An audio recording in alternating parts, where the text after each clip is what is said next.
This video is brought to you by StarCharge, the largest EV charging manufacturer in the world. They are also a provider of residential and commercial battery storage with microgrid solutions. Hello and welcome to another Out of Spec Reviews video. There's no car in this video, no driving, no testing, just a topic that I wanted to share my opinion on, which is, when is a car complete? And when should you deliver a car to a customer? Especially coming into the electric and connected age, we're starting to see over-the-air updates, and vehicles can improve or get worse over time into the future. But at what point do you deliver a vehicle that you would consider hardware feature complete, but not software feature complete?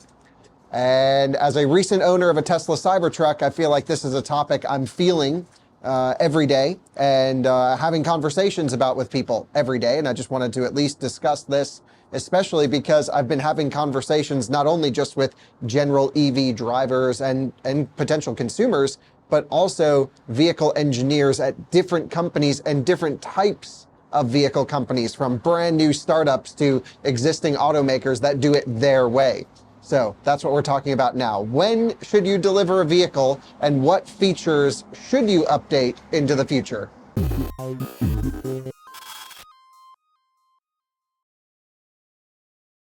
About a month and a half ago, I took delivery of my own Tesla Cybertruck, and it's the tri-motor crazy one, and it's been a whirlwind to figure out what this truck is all about.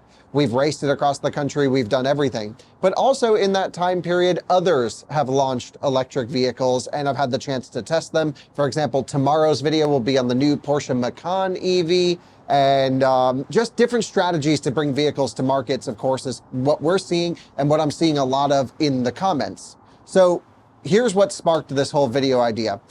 Yesterday, we're actually here in Los Angeles. Well, we're in Pasadena right now, but in the Los Angeles area, I took my Cybertruck to the hills. So yesterday I went up into the hills, Angeles Crest Highway, and the surrounding roads, and decided to shake it down a bit. I have had the truck on track, a small, like, oversized go-kart track, which was hilarious, but it wasn't very good at that. And I thought, okay, well, let me just at least go see how it is up in the canyons. I've had my Rivian up in the canyons. I've had other electric trucks. I've actually had an F-150 Lightning up in the canyons. And so I kind of know what's going on with the electric truck space. Let me see what the Cybertruck is all about. Also, keeping in mind that I bought the tri-motor Cyber Beast, so this should be a performance version, should be the really hot truck. And I went up in the canyons and I was pretty disappointed with the vehicle. I wasn't actually disappointed with the chassis performance or the tuning of the chassis. I thought it was incredibly stiff. I thought the suspension was set up really nice for that type of thing. The truck wanted to do what I wanted it to do.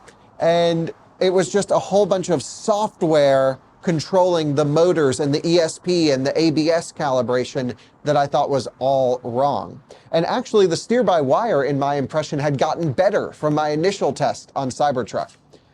So then I made a post on Twitter about it, and I was basically like, man, this thing kind of sucks up in the canyons. It's just constantly cutting power. It doesn't do any torque vectoring on the rear axle because the ESP is just getting so involved. It does some weird, almost quite dangerous, weird things where if you get into a corner, you're leaned over and you just get a hint of ABS under braking. It sometimes just wipes all regen out of the way, but doesn't compensate with extra friction braking. And it just almost feels like you're accelerating mid-corner. I was like, wow, this thing is all types of just not sorted. I really wish they had like a Kyle mode or an out-of-spec mode to go low suspension, back off some stability, let the torque vectoring work. Doesn't need to be a performance vehicle, but let's let it have some fun.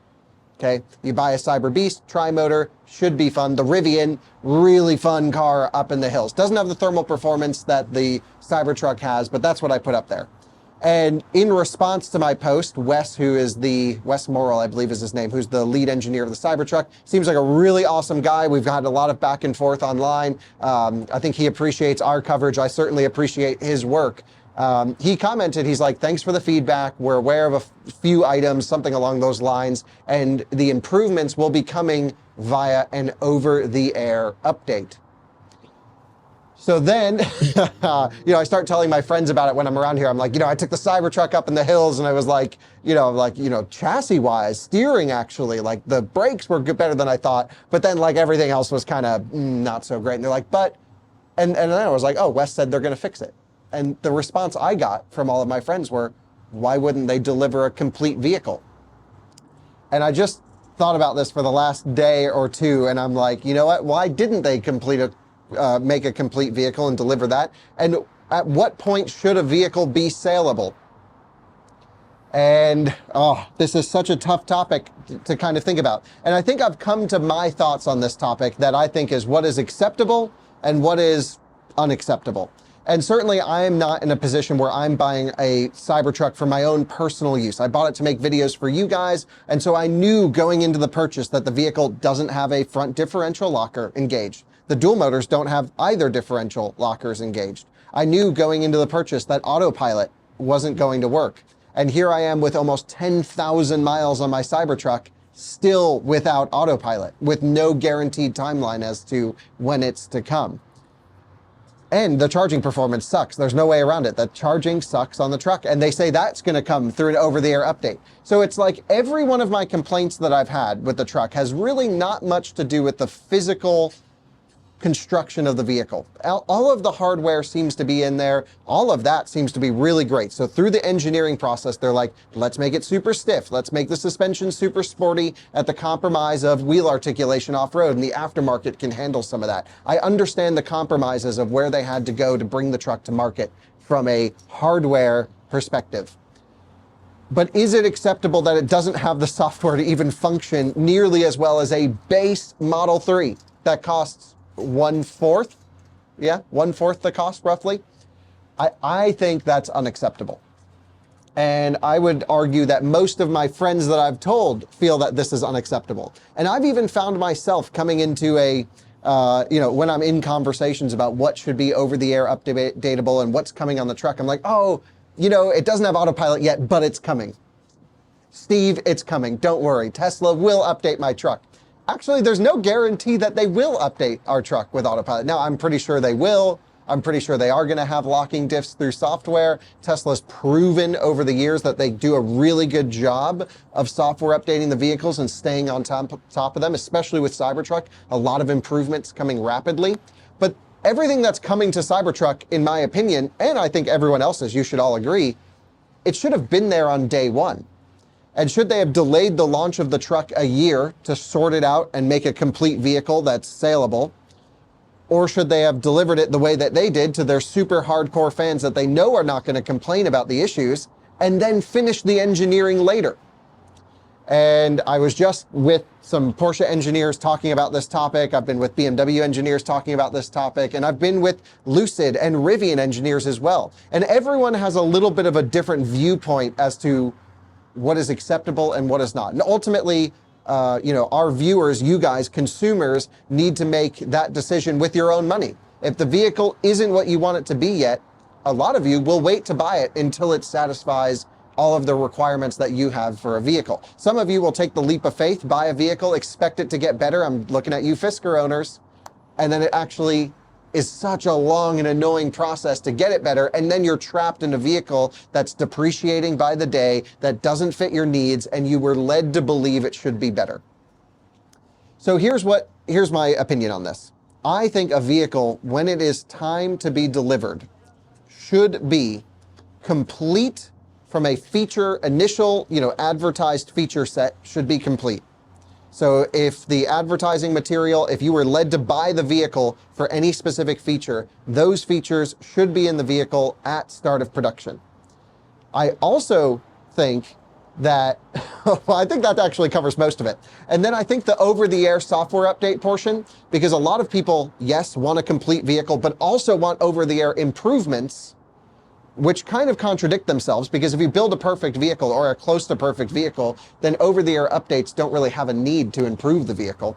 But I think there has to be some kind of balance, which is you should have an initial set calibration, initial set of criteria and functions at start of production, and then use the over-the-air update capability to massage, to improve, to open up windows minorly as you learn more from fleet data, as some maybe features such as automatic lane change or other minutia of changes come up. Use the over-the-air update functionality for those types of things. I think that satisfies the initial buyer getting a complete vehicle, especially if you're spending more money for an early one, which in the case I had to do with this Foundation series, spend an extra $20,000 when in fact I don't have anything that comes with except a badge, which is dumb. And I don't have a light bar. Like, there's still physical components missing, but that's a topic for another day. And I think what the industry will eventually settle in on and what the buyer base will settle in on is this feature set complete on day one. Everyone's okay with improvements into the future as long as the vehicle functions as that was advertised and expected on day one. Improve it over the years. Every 1 to 2 months feels like a really nice cadence for over-the-air updates. As someone who owns a lot of vehicles, it's nice to know that there is a software team, a hardware team, there's something going on in the background that's improving that vehicle into the future. I didn't just buy a vehicle and I'm left abandoned. As new features become available, as new services become available, as upgraded UI becomes available, all of that can be backwards compatible and updated over the air. That to me seems like the perfect solution. But I do think the Cybertruck especially crossed the line at the initial launch where it didn't come with anything. It came with some things, but it didn't come with a lot of things that are still needed. And we've been promised soon and vague timelines. I've even heard, anecdotally that some of the updates that I've been waiting for should have come over 4 weeks ago now. And they're just not there in the truck yet. So the question becomes to you guys, what is acceptable on day one? Because I think everyone agrees. We all want over-the-air update capability. We all want the vehicles to get better. And in order to do that, it means that you're not taking delivery of a 100% complete vehicle.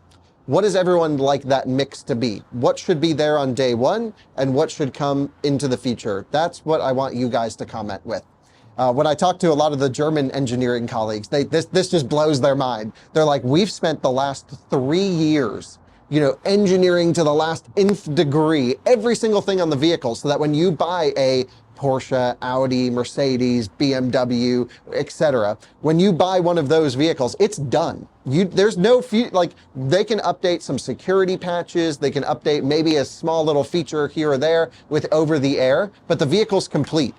And then, you get the Tesla owners that are like, oh, hey, Mr. Taycan, did you get fart mode or did you get, guess what? My autopilot got updated over the air on my Cybertruck and you don't have that on your Taycan, just as an example.